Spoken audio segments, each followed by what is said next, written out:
अस्सलाम वालेकुम, welcome to my channel friends. आज हम बात करेंगे जियो टीवी के ताकतवर समाजी ड्रामा केस नंबर 9 की, जिसे मारूफ सहाफी शाहजेब खानजादा ने लिखा है। इस ड्रामे की मरकजी कहानी सहर मुअज्जम नामी एक बाहिम्मत लड़की के गिर्द घूमती है, जो एक बाअसर शख्स के जुल्म का शिकार होने के बाद खामोश रहने की बजाय इंसाफ की जंग लड़ने का फैसला करती है। ये कहानी किसी एक हकीकी केस पर मबनी नहीं है, बल्कि ऐसे बेशुमार हकीकी वाकयात से मुतासिर है जहाँ मुतासरा खातन को इंसाफ के रास्ते में ताकत, दौलत और माशरती दबाव का सामना करना पड़ता है। कहानी का आगाज शहर मुअज्जम से होता है, जो एक बासलाहियत, खुद एतमाद और तालीम याफ्ता नौजवान खतून होती है। वो एक बड़ी गारमेंट्स कंपनी में head of sales and marketing की हैसियत से मुलाजमत शुरू करती हैं। वो अपनी मेहनत और ईमानदारी की वजह से बहुत जल्द सबकी तवज्जो हासिल कर लेती है, लेकिन कंपनी का मालिक कामरान एक ताकतवर, दौलतमंद और गरूर में डूबा हुआ शख्स है, जो आदतन हर चीज को अपनी ताकत से हासिल करने का आदी है।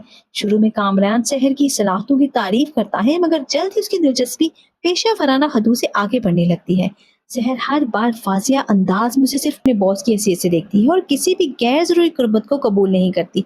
यही बात कामरान की अना को शदीद ठेस पहुंचाती है। उधर कंपनी में काम करने वाले दूसरे अफराद भी महसूस करने लगते हैं कि कामरान का रवैया बदल रहा है, लेकिन कोई भी उसके सामने बोलने की हिम्मत नहीं करता, क्योंकि सब जानते हैं कि वो अपने असर शोर से किसी का भी करियर तबाह कर सकता है। एक दिन कामरान शहर को ये कहकर अपने घर बुलाता है कि वहाँ एक अहम बिजनेस डिनर है, जिसमें उसके खानदान के अफराद और कंपनी के चंद अहम लोग भी शरीक होंगे। शहर उसे एक रस्मी मीटिंग समझकर वहां पहुंच जाती है, लेकिन जब वो घर में दाखिल होती है तो उसे एहसास होता है कि वहां कोई और मौजूद नहीं है। शहर हैरान होकर सवाल करती है, मगर कामरान बहाने बनाता है कि बाकी लोग अभी रास्ते में हैं। आहिस्ता आहिस्ता उसे अंदाजा होता है कि ये सब एक मंसूबा था। फिर वो लम्हा आता है जो शहर की पूरी जिंदगी बदल देता है, और कामरान अपनी ताकत का नाजायज इस्तेमाल करते हुए उस पर बदतरीन जुल्म करता है। ड्रामा इस एहसास वाक़े को सनसनीखेज अंदाज में नहीं, बल्कि मुतासरा खातून की ज़हनी कफ़ियत और दर्द पर तवज्जो देते हुए पेश करता है।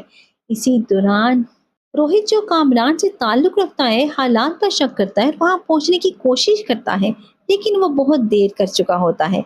जब वो हकीकत जानता है तो शदीद सदमे में चला जाता है। घर वापस आकर शहर मुकम्मल तौर पर टूट जाती है। उसके वालिदैन उसकी हालत देखकर परेशान हो जाते हैं। इब्तिदा में खौफ, शर्मिंदगी और माशी के रद्द-ए-अमल की वजह से खामोश रहने का सोचती है, मगर फिर खुद को संभालती है और फैसला करती है कि अगर वो खामोश रही तो एक मुजरिम मजीद ताकतवर होता जाएगा। दूसरी तरफ कामरान को यकीन था कि उसकी दौलत, ताल्लुकात और ताकत उसे हर सजा से बचा लेंगे। वो अपने असर शौक को इस्तेमाल करने की तैयारी शुरू कर देता है, ताकि अगर मामला पुलिस या अदालत तक पहुंचे तो सबूत, गवाह और बयानात सब उसके हक में मोड़ दिए जाएं। लाहौर शहर हिम्मत जमा करते हैं और पुलिस में रिपोर्ट दर्ज करने का फैसला करती है। यही वो लम्हा है जहां असल जंग शुरू होती है, क्योंकि अब उसका मुकाबला सिर्फ एक शख्स से नहीं, बल्कि एक ऐसे निज़ाम से है जहां ताकतवर लोग कानून को भी अपने हक में मोड़ने की कोशिश करते हैं। पुलिस रिपोर्ट दर्ज होने के बाद केस तेजी से मीडिया और अवामी तवज्जो हासिल करना शुरू कर देता है। शहर को उम्मीद होती है कि कानून उसका साथ देगा, लेकिन जल्द ही उसे एहसास होता है कि इंसाफ का रास्ता इतना आसान नहीं जितना वो समझ रही थी। कामरान अपने बुखला की एक मजबूत टीम मैदान में ले आता है, और उसका मकसद सिर्फ अपनी बेगुनाही साबित करना नहीं, बल्कि शहर के साख को नुकसान पहुंचाना भी होता है। अदालत में मुख्तलिफ सवालात और इल्जामात के जरिए तासुर देने की कोशिश की जाती है कि शहर के बयानात में तजाद मौजूद नहीं है। दूसरी तरफ तफ्तीशी ऑफिसर और प्रोसिक्यूशन टीम सबूत जमा करने में मसरूफ होती है। मोबाइल रिकॉर्ड्स, कॉल डेटा, मुलाकातों की तफसीलात और दीगर शवाहिद का जायजा लिया जाता है। हर नया सबूत केस को मजीद पेचीदा बनाता जाता है। शहर के लिए सब मुश्किल मरहला अदालत में अपना बयान रिकॉर्ड करवाना होता है। इसे बार बार उसी तकलीदा वाक़े को याद करना पड़ता है, और हर पेशी उसके जख्मों को दोबारा ताज़ा कर देती है, लेकिन वो हिम्मत नहीं हारती। उधर कामरान के खानदान और करीबी अफराद भी दबाव का शिकार होने लगते हैं। कुछ लोग उसका साथ देते हैं, जबकि कुछ आहिस्ता आहिस्ता उसे दूर होने लगते हैं। उन्हें महसूस होने लगता है कि मामला इतना सादा नहीं जितना इब्तिदा में दिखाई दे रहा था। वक्त गुजरने के साथ साथ कई अहम गवाह सामने आते हैं। कुछ गवाहों के बयान शहर के मौक़िफ़ को मजबूत करते हैं, जबकि कुछ ऐसे अफराद भी सामने आते हैं जो कामरान के हक में बात करते हैं। इसी वजह से केस मजीद सनसनीखेज और गैर यकीनी बनता जाता है। अदालत में दोनों फरीकों के दरमियान सख्त कानूनी जंग जारी रहती है। हर समात में नए सवालात, नए दलाइल और नए हकाइक सामने आते हैं। मीडिया भी इस मुकदमे पर गहरी नजर रखता है क्योंकि अवाम जानना चाहती है कि आखिर सच क्या है। इस दौरान शहर को कई मर्तबा समझौता करने की पेशकश भी की जाती है।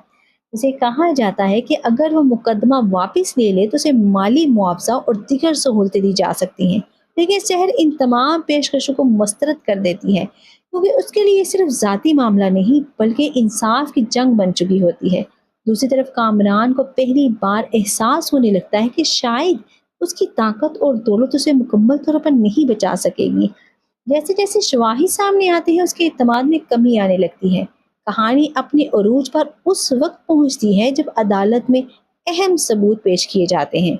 उन शवाहिद की बुनियाद पर जज केस का तफसीली जायजा लेता है और दोनों फरीकों के दलाइल सुनने के बाद फैसला महफूज कर लेता है। फैसले वाले दिन अदालत के बाहर गैर मामूली माहौल होता है। मीडिया, अवाम और दोनों खानदान बेचैनी से नतीजे का इंतजार कर रहे होते हैं। शहर भी शदीद ज़हनी दबाव में होती है क्योंकि उसकी कई माह की जद्दोजहद अब अपनी आखिरी मरहले में पहुंच चुकी होती है।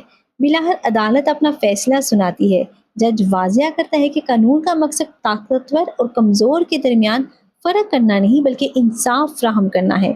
दस्तयाब शवाहिद और कानूनी नकात की बुनियाद पर फैसला सुनाया जाता है और यही लम्हा पूरी कहानी का सबसे अहम मोड़ साबित होता है। जज तमाम सबूत, गवाहों के बयानात और अदालत में पेश किए गए शवाहिद का तफसीली जायजा लेने के बाद फैसला सुनाता है कि कामरान पर लगाए गए इल्जामात साबित हो चुके हैं। अदालत कामरान को 25 साल कैद बमुशक्कत की सजा सुनाती है। इसके अलावा उन पुलिस अफसरान खसूसन इंस्पेक्टर शफीक और उसके साथियों के खिलाफ भी कानूनी कार्रवाई का हुक्म दिया जाता है जिन्होंने मुलजिम की मदद करने और इंसाफ में रुकावट डालने की कोशिश की थी। अदालत वाजिया करती है कि कानून की नज़र में कोई भी शख्स चाहे कितना ही बाअसर क्यों ना हो, कानून से बाअसर नहीं है। शहर की तवील जदोजहद आर कर कामयाब हो जाती है और इसे इंसाफ मिल जाता है। ड्रामे का एहतिताम सिर्फ एक अदालती फैसले पर नहीं होता बल्कि एक बड़े समाजी पैगाम के साथ होता है। कहानी ये बताती है कि मुतासरा अफराद अगर हिम्मत करें और सच के लिए खड़े हों तो इंसाफ की उम्मीद कभी ख़त्म नहीं होती। साथ ही ये भी दिखाया जाता है कि माशरे को मुतासरा अफराद का साथ देना चाहिए, ना कि उन्हें खामोश रहने पर मजबूर करना चाहिए। इसी मजबूत पैगाम के साथ केस नंबर 9 अपने इख्तिताम को पहुंचता है और नाजरीन को सोचने पर मजबूर कर देता है कि इंसाफ के असूल के लिए सिर्फ कानून ही नहीं बल्कि पूरे माशरे का किरदार भी अहम होता है। उम्मीद है ये वीडियो आपको बहुत अच्छी लगी होगी और अगर आपको ये वीडियो अच्छी लगी है तो प्लीज़ मेरे चैनल को सब्सक्राइब करें, वीडियो को लाइक करें और बेल आइकन को ज़रूर प्रेस कीजिएगा ताकि नेक्स्ट आने वाली वीडियो फ़ौरन आप तक पहुँच सके। मुझे दीजिए इजाज़त अगली वीडियो के लिए। अल्लाह हाफिज़।